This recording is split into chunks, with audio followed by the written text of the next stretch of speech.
Ladies and gentlemen, boys and girls, welcome back to MyGolfDNA, where today Chris has been kind enough to allow me, Jace, to come out from behind the camera to teach you one of my all-time favorite drills. Now, if you look at the title of this video, you might be a little bit of an illusion to what this drill is going to be. That's right, I'm going to teach you how to finally get rid of that flippy, scoopy impact position that I know tons of you struggle with at home when you shouldn't have to struggle with it. I'm going to give you a simple drill and a simple thought that's going to help you finally get rid of that impact position once and for all that you hate and start getting an impact position that you've always wanted. Let's hop right into the drill. Oh, I almost forgot. Hey, you. Yeah, you. That's what I'm talking about. Subscribe to the channel. If you need our help, subscribe, leave some comments, leave some likes, put on that notification so you know when we let out new content. We're here to help you. So subscribe. All right, so as you can see here, there's a couple more objects on the ground that we didn't have before. But what are these going to be used for? Well, we have an alignment stick off the lead ball of my foot, and we have an alignment stick off the trail ball of my foot, and we have two alignment sticks on the ground that is just for alignment. I highly recommend anytime you practice anything, you should always have alignment sticks to help you know where you're aimed. And we also have a head cover placed out here about 3-4 feet in front of us that's going to help us see visually where the ball is starting. Now, what are we going to do with all these objects on the ground?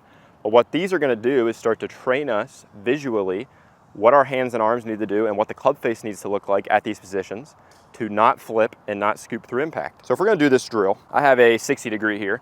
You could do this drill anywhere from a 60 degree all the way up to a driver if you really wanted to, but I would stick with 60 degree and irons if I were you when you first start off doing this drill. And what it is you're going to be doing is you're going to go ahead and make your backswing, and you're going to get that club shaft and the club face perfectly matched up with that alignment stick. If you take a look here, we have the club shaft parallel to the alignment stick, and we also have the club face either pointing straight up and down or slightly toe down. What does that do? Well, in a normal golf swing, when you get to about right here, where the club shaft would be parallel to the ground, we want the club face to either be straight up and down or slightly toe down, because if it's in that position, we're able to come into the impact area without having to put in any extra movement with our hands or with our wrist to square the club face. If we're already in a square position here, we're able to allow the club to just come on through in a square position. But that's only half the battle, right? There's also the forward swing. Well, while you're doing this drill, what's great about it is when we come to our finish position where the club's going to be parallel on the other side of our body, the face is also going to be toe up or slightly toe left. That's going to help you know if you were able to move through the impact area without adding too much flip or too much scoop, and that the club face was square. Well, how does it do that? Well, if you flip through impact, what would you see? Well, the club face would be pointing severely toe left.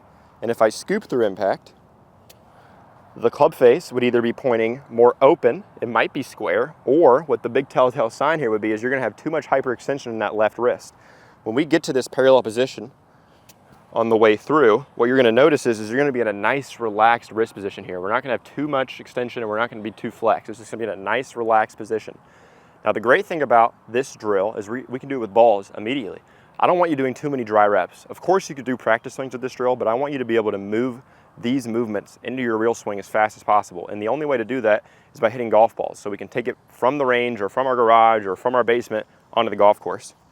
So all you're going to be doing with this drill is you can take a practice swing to start. You can visually see and feel, okay, I need to be parallel to that stick. The club face is going to be square.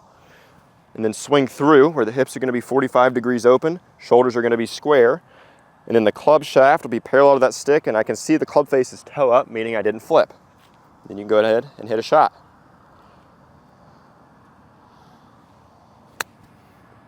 Okay, hit that one perfectly. Went right over the head cover, and I can see the club face is going to be straight up and down, and the club shaft is matching the stick. So I know the club face would have been square going through the impact area. And also, since the club shaft is matching the stick here, and my arms aren't squinched in or we have anything crazy going on, I know that my arms were able to keep moving through the impact area, which did not allow the club to flip. Now, let's go ahead and move on to step 2 of this drill, where we're going to be making it a little bit longer. Okay, I'm in step 2 of this drill. I have an 8-iron now. If you wanted to stick with a wedge or whatever club in your bag, that's perfectly fine, but I have an 8-iron because we're going to be making a little bit longer of a swing here. Step 2 of this drill, we're still going to have our alignment sticks off the balls of our feet, but what we're going to be doing is making the backswing a little bit longer, but we're still going to be stopping parallel to the stick on the follow through.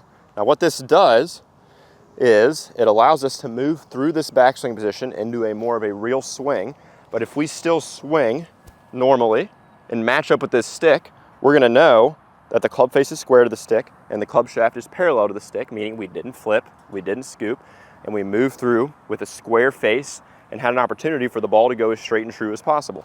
So let's go ahead and see if we can do that. Okay, that was struck perfectly. It flew right over my club head cover, so I know it went straight, and also I can match it up here with the stick and see that the club face is gonna be right up and down with the stick. Club face is square. If the club goes flying through here and goes a little bit past the stick, that's completely fine. But what I do want you to feel and be able to look and stop and see that the club face is doing what we want it to do. Now let's move into step 3, where we're gonna be getting into more of a full swing. All right, so step 3, the whole kit and caboodle here. We're gonna be moving into more of a full swing, maybe a 3/4 shoulder high swing, but we're still gonna be having the same thoughts and the same visuals as we did in step 1 and step 2 of this drill. You're still gonna be making a full golf swing, but what I want you to keep in the back of your mind is what it felt like and what it looks like when we're matching up with both the sticks on each side of our body.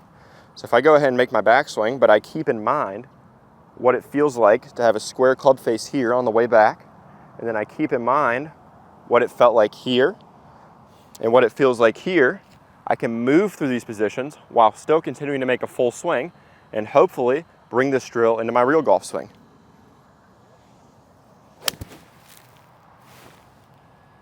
And that's it. I felt the club moving over this stick, and I felt the club moving over this stick. What I can tell you is I did not feel my hands overreactive through the bottom, and I didn't feel my hands going scoopy through the bottom. If you can do this drill, I can promise you, you're gonna start moving away from that flip. I can promise you your ball striking is gonna get better, and I can promise you that club face is gonna start moving through impact a little bit more square. Listen, if you have any questions, any concerns, any problems, please post it up below. We love to help you. We love to make you better. If you need any more help, please head on over to the website where you can sign up. We'll be there when we're ready to help you. We'll see you next time.